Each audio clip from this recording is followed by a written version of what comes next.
जय हिंद। नमस्कार दोस्तों। वो कहते हैं कि बहुत से काम थे दुनिया में करने को, मगर हमें ये क्या हुआ कि हम किताब ले बैठे।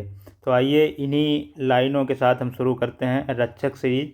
और यूपी जीके का ये प्रैक्टिस सेट नंबर 8 है। और इसमें देखते हैं कि पहला क्वेश्चन जो है वो क्या है। ये पहला क्वेश्चन आप लोगों के सामने है कि उत्तर प्रदेश के किस जिले को पावर कैपिटल ऑफ इंडिया कहा जाता है। तो ये सोनभद्र जिला हो जाएगा।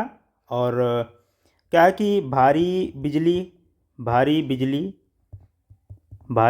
बिजली उत्पादन उत्पादन की वजह से कहते हैं इसको, ठीक है। और यहाँ पे क्या है कि एनटीपीसी का जो रियंद व विंध्याचल जो ताप विद्युत केंद्र हैं, उनकी वजह से इसको कहते हैं पावर कैपिटल ऑफ इंडिया। और यहाँ पे क्या है कि कोयला कोयला भंडार कोयला भंडार हुआ। यहाँ पे जो रियंद बांध है और जल स्रोत, तो उनकी वजह से इसको कहते हैं, ठीक है।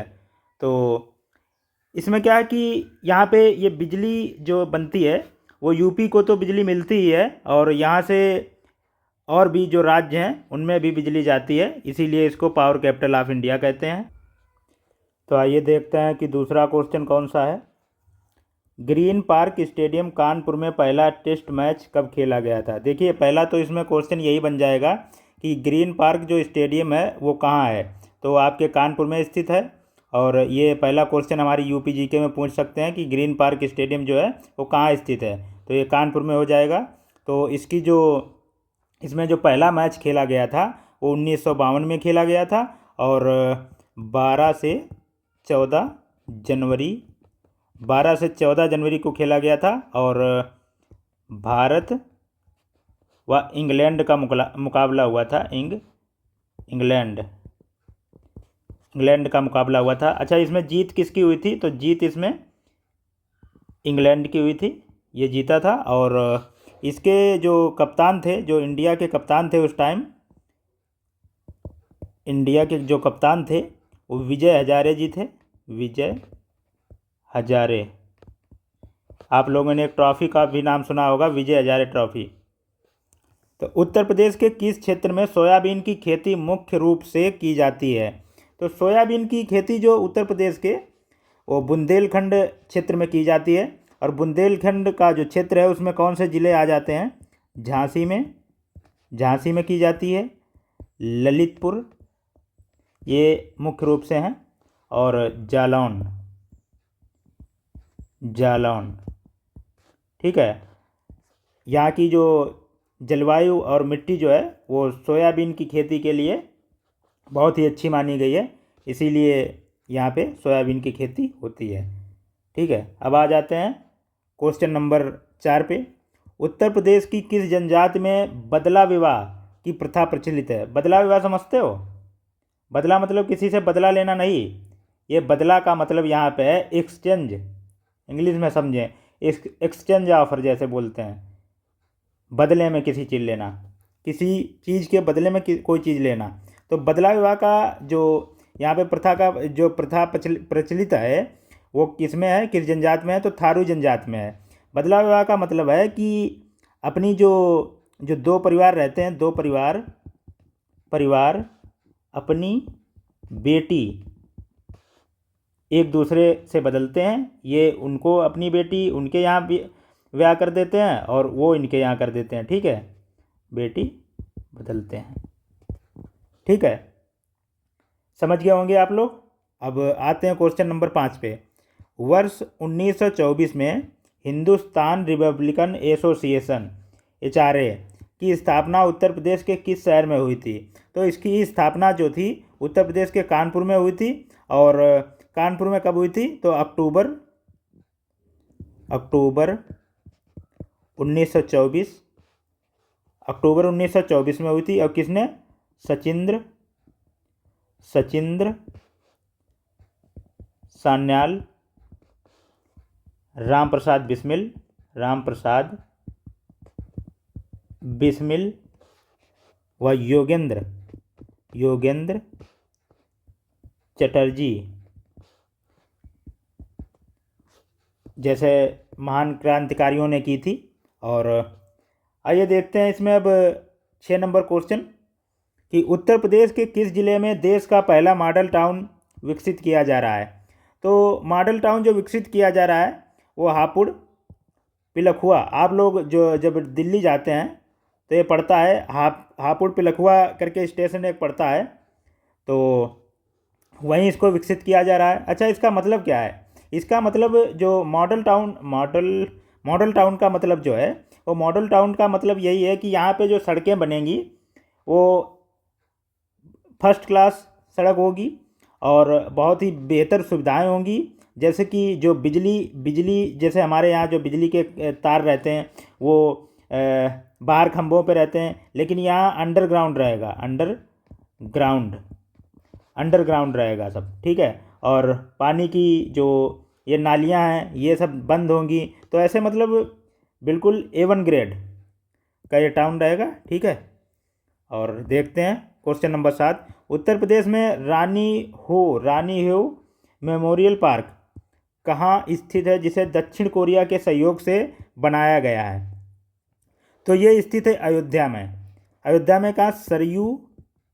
सरयू नदी के तट पर।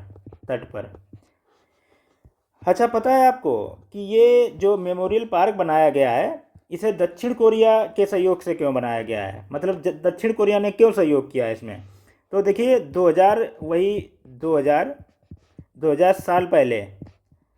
साल पहले जो अयोध्या की राजकुमारी थी उनका नाम था सूरी रत्ना, और कोरिया के जो राजा थे उनका नाम था किम सुरो। तो उनका जो विवाह हुआ था, तो उसकी जो पौराणिक कथाओं को समर्पित है ये मेमोरियल पार्क, ठीक है। और इसीलिए ये दक्षिण कोरिया के सहयोग से बनाया गया था, ठीक है। आई होप आप लोगों को समझ में आया होगा। और आगे देखते हैं क्वेश्चन नंबर 8, उत्तर प्रदेश में कनहर सिंचाई परियोजना किस जिले से संबंधित है? तो कनहर सिंचाई परियोजना जो है वो सोनभद्र से संबंधित है, और सोनभद्र की कनहर नदी पे ये स्थित है। और इससे क्या है कि झारखंड व छत्तीसगढ़ ये भी इसके जो पानी का लाभ लेते हैं, सिंचाई करते हैं। और आइए देखते हैं 9 नंबर क्वेश्चन, हस्तिनापुर वन्यजीव विहार का विस्तार उत्तर प्रदेश के किन जिलों में है? तो हस्तिनापुर वन्यजीव विहार जो है उसका जो हो जाएगा मेरठ, मुजफ्फरनगर और बिजनौर, हापुड़, अमरोहा इतने ज़िलों में है, ठीक है। तो ये जो हस्तिनापुर वन्यजीव विहार है ये सबसे बड़ा है, और इसकी जो स्थापना 1986 में हुई थी, ठीक है। और अमीर खुसरो ने किस वाद्य यंत्र का आविष्कार किया था? तो देखिए अमीर खुसरो जी ने जो वाद्य यंत्र का आविष्कार किया था, इसमें देखिए ये 4 ऑप्शन जो हैं इसमें मेरे हिसाब से तो ये दोनों सही हैं, सितार व तबला। अच्छा, सितार का जो इन्होंने आविष्कार किया था वो वीणा से किया था, उसी में थोड़ा बहुत चेंज करके और इस सितार को बनाया। और तबला का जो इन्होंने आविष्कार किया है वो आप लोगों ने देखा होगा, मृदंग से तबला बनाया। उत्तर प्रदेश के किस शहर में राजकीय चर्म संस्थान स्थित है? तो राजकीय चर्म संस्थान जो है वो हमारे कानपुर में स्थित है, कानपुर में। और यहाँ पे क्या होता है कि चर्म संस्थान जो है ये राजकीय चर्म संस्थान, यहाँ पे क्या होता है, प्रशिक्षण होता है। जैसे कि जो चमड़े के जूते बनते हैं या चमड़े की जो चीज़ें बनती हैं वो कैसे बनती हैं, कैसे बनाई जाएंगी, और यहाँ पे डिग्री भी मिलती है इससे संबंधित। अच्छा, उद्देश्य क्या है? तो उद्देश्य इसका ये है, उद्देश्य जो है वो कुशल कारीगर बनाना इसका उद्देश्य है, ठीक है। और इसके बाद आ जाते हैं हम लोग क्वेश्चन नंबर 12 पे, बौद्ध परिपथ में उत्तर प्रदेश का कौन सा स्थल शामिल नहीं है? तो इसमें क्या है कि आप लोग पहले ये देख लीजिए कि इसमें शामिल कौन कौन से हैं, उस हिसाब से फिर हम लोगों को खुद ही आंसर मिल जाएगा, ठीक है। क्योंकि ये 3 है, अभी और भी इसमें शामिल हैं तो वो छूट जाएंगे, इसलिए आप सभी लिख लीजिए, ठीक है। तो इसमें क्या हो जाएगा, पहला तो कपिलवस्तु हो जाएगा, और दूसरा सारनाथ, सारनाथ मतलब वाराणसी, क्योंकि वाराणसी में ही सारनाथ है ना, उस दिन बताया था मैंने। श्रावस्ती, श्रावस्ती। और तीसरा हो जाएगा संकिसा। संकिसा पता है कहाँ पे है, बताया था उस दिन मेरे हिसाब से मैंने, फर्रुखाबाद में है, ठीक है, फर्रुखाबाद में, इसको याद रखना। और उसके बाद हो जाएगा कौसाम्बी, कौसाम्बी, ठीक है। तो इसमें ये नहीं होगा, ठीक है, यही मतलब ऑप्शन सही है, और ये वैसे गलत है कि ये नहीं होगा इसमें, ठीक है। और अब आते हैं क्वेश्चन नंबर 13 पे। 1937 के चुनावों के बाद उत्तर प्रदेश संयुक्त प्रांत में गठित मंत्रिमंडल में वित्त विभाग किसे दिया गया था? तो ये रफ़ी अहमद किदवई को दिया गया था वित्त विभाग, और इसका नेतृत्व जो कर रहे थे वो गोविंद वल्लभ पंत जी कर रहे थे। उत्तर प्रदेश में लाल बहादुर शास्त्री गन्ना किसान संस्थान कहाँ स्थित है? तो लाल बहादुर शास्त्री गन्ना किसान संस्थान जो स्थित है वो लखनऊ में है, लखनऊ में। और ये इसकी स्थापना कब हुई थी? तो इसकी स्थापना जो हुई थी वो 1975 में। और मेरे हिसाब से ये शाहजहाँपुर में भी इसकी शाखा है, जैसे ये तो मुख्यालय टाइप का है, शाहजहाँपुर में भी है, मुजफ्फरनगर में भी है, ठीक है। तो चंद्रप्रभा वन्यजीव अभयारण्य उत्तर प्रदेश के किस जिले में है और इसकी स्थापना कब हुई थी? तो ये हो जाएगा चंदौली में, चंदौली में इसकी स्थापना जो थी 1957 में हुई थी। और ये क्यों इसको स्थापित किया गया था? तो शुरुआत में इसको जो स्थापित किया गया था वो एशियाई जो शेर थे उनके संरक्षण के लिए इसको स्थापित किया गया था। लेकिन अब हाल में वर्तमान में इसमें शेर नहीं है, ठीक है, शेर नहीं है। और ये सबसे पुराना है, ठीक है, सबसे पुराना, ये सबसे पुराना है। तो आ जाते हैं क्वेश्चन नंबर 16 पे। उत्तर प्रदेश के उत्तर मध्य रेलवे एनसीआर का मुख्यालय कहाँ स्थित है और इसकी स्थापना कब हुई थी? तो ये स्थित हो जाएगा हमारे प्रयागराज में, और इसकी स्थापना 2003 में हुई थी। 2003 में कब? 1 अप्रैल 2003 में, ठीक है। तो इसे क्या कहते हैं? भारतीय रेलवे का हृदय कहते हैं इसे, ठीक है। और इस जो ये रेलवे जो मुख्यालय स्थित है इसमें कौन कौन से आ जाते हैं? तो इसमें आता है प्रयागराज, तो है ही प्रयागराज, और झांसी व आगरा मंडल, ये 3 मंडल आ जाते हैं इसमें, ठीक है, 2 3। तो आइए देखते हैं क्वेश्चन नंबर 17। निम्नलिखित में से कौन सा युग्म सुमेलित नहीं है? संगीत घराना और संस्थापक। देखिए ये क्वेश्चन जो है, हालांकि ये सब तो सही है मेरे हिसाब से, और ये किराना घराना जो है बंदे अली खान, इसी ऑप्शन में थोड़ा सा, जो यही ऑप्शन है थोड़ा सा डाउट वाला है। क्या है कि इसमें अगर पूछेगा कि आधुनिक संस्थापक, मतलब कि आधुनिक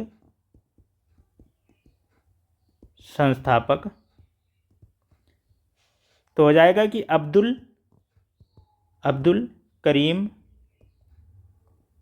खान।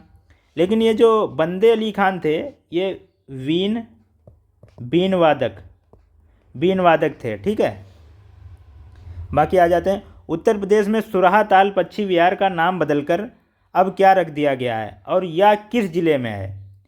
तो इसका जो नाम बदलकर रख दिया गया है वो जयप्रकाश नारायण पक्षी विहार, ये बलिया में है, ठीक है, बलिया में स्थित है। और इसकी जो स्थापना हुई थी 1991 में हुई थी, ठीक है। आइए देखते हैं 19 नंबर क्वेश्चन, उत्तर प्रदेश के किस जिले में पायरोफिलाइट खनिज के विशाल भंडार पाए जाते हैं? तो ये कहाँ पाए जाते हैं? ये पाए जाते हैं, देखिए ललितपुर में भी पाए जाते हैं, झांसी में भी पाए जाते हैं, कुछ कुछ हमीरपुर में भी पाए जाते हैं, कुछ कुछ महोबा में भी पाए जाते हैं। लेकिन जो मुख्य रूप से हम लोग कहेंगे इसको, मुख्य रूप से अगर देखेंगे तो झांसी, इस टाइप के ऑप्शन आपको एग्ज़ाम में नहीं मिलेंगे, ठीक है। एग्ज़ाम में जो ऑप्शन मिलेगा वो बिल्कुल सटीक वाला मिलेगा।